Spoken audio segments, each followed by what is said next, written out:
Welcome to the Global News Podcast from the BBC. I'm Charlotte Gallagher, and today we're joined by our Russia analyst, Vitaly Shevchenko.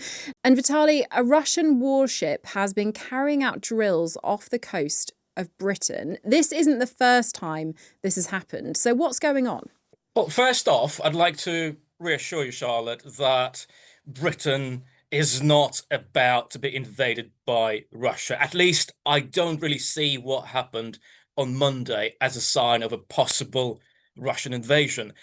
There's nothing unusual, strictly speaking, about Russian warships to be present in the English Channel. They've been doing it for years, usually, normally, transiting elsewhere on their way to hold their exercises at a different location.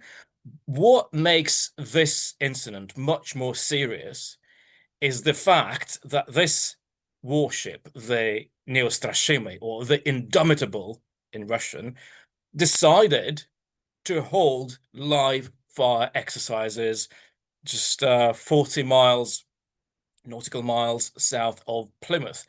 That is rare, that is unusual, and I think it's right for numerous analysts to be wondering what is going on. So there's clearly a message there, I think, because it happened on the day when a new prime minister took office in the UK, even though the Kremlin denied it. They said, well, there's no message. We note Andy Burnham's policy of supporting Ukraine, but it wasn't our intention to drop any hints with the live fire exercise.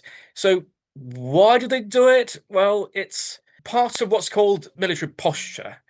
They want to send a message of might, power. Look at our ships, look at our guns, be afraid. And also, the other side of it, if you like, is testing your adversary's responses, what they are willing and able to do in response to such actions. And I have to say that the Neostrashimy did not enter Britain's territorial waters. It didn't really break any international laws. So on the one hand, this is unusual, this is serious, but on the other hand, it's not a sign of an imminent invasion. Last week, Poland scrambled fighter jets because they spotted Russian aircraft over the Baltic. So are lots of these exercises, I guess Russia would call them, being carried out near NATO territory? That's right. Russia has a long time policy, well-rooted policy of carrying out all sorts of flights, surveillance flights and flights involving huge bombers called bears in NATO terminology, would just fly and again send a message to whatever country they happen to be flying next to. It can be Britain, it can be the United States. These flights resumed under Vladimir Putin in 2007. And he said, well, our pilots have been sitting idle for too long. Let them, stretch their wings and do some flights. But you will appreciate, Charlotte, it's a more serious activity than just stretching your Mm. wings. Again, it tests what NATO is prepared to do in response. It sends a message of being there, being present, and it costs money. Mm. Scrambling those jets requires a lot of training, fuel, and preparedness.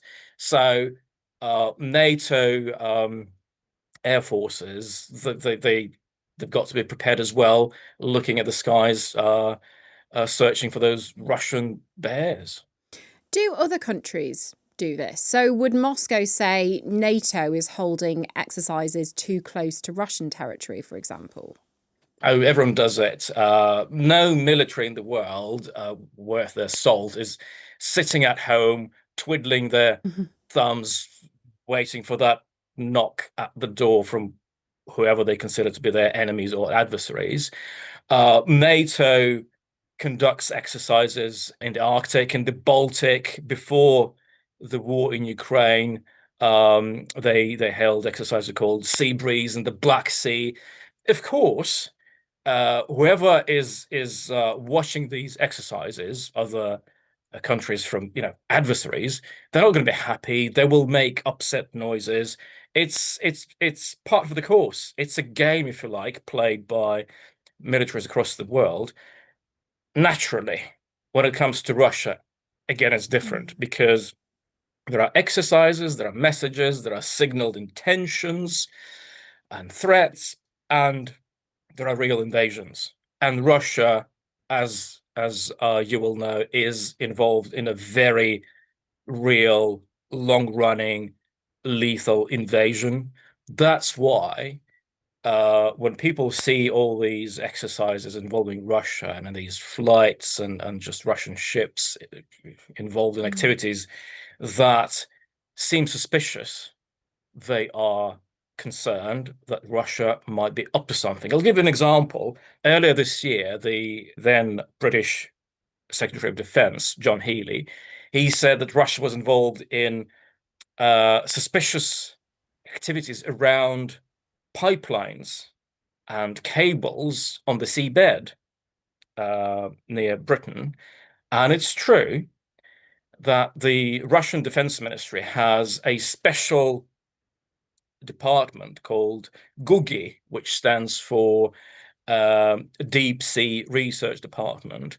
And they have things like submarines equipped with literal scissors that can cut cables. So when GUGI ships spend some time near these cables, to people watching on, people looking on, this time seems to be so long, and they will be asking questions. That sounds very James Bond, I have to say, Vitaly. The idea of these scissors connected to a ship undersea. Now, what do you think this says about the state of relations with Moscow and the West? And then also the prospect, as you mentioned, Ukraine, of any kind of peace in Ukraine, any kind of peace deal? The state of relations is dire. Moscow says that in certain aspects with certain countries, it doesn't exist. They don't talk to each other. And it's hardly surprising, given what Russia has been doing. Whatever reasons Russia gives for attacking Ukraine, the fact remains that Russian troops crossed an internationally recognized border and are still attacking an independent state. So the intention, as we can understand it, and I've been watching Kremlin messaging for 25 years, the intention seems to be to crush Ukraine as a sovereign and independent state. And Western nations have given the Russian president very little reason to reconsider his campaign. In fact, it was emboldened by an almost complete phasing out end to American aid to Ukraine. Why would he stop if I suspect strongly, if he thought that, he's doing so well and Ukraine is about to fall? The only reason why he might be feeling a bit more concerned right now is Ukraine's campaign of drone strikes. But again, I don't think we are at a stage when Vladimir Putin will think that his policy towards Ukraine and his expansionist and very obvious policy across the world involving various exercises, we're not at the stage when he will think, you know what, it's not working, I've got to stop all that. Vitaly, thanks so much. That was Vitaly Shevchenko. And this is the Global News Podcast. And if you'd like to hear more from us, please click the link below.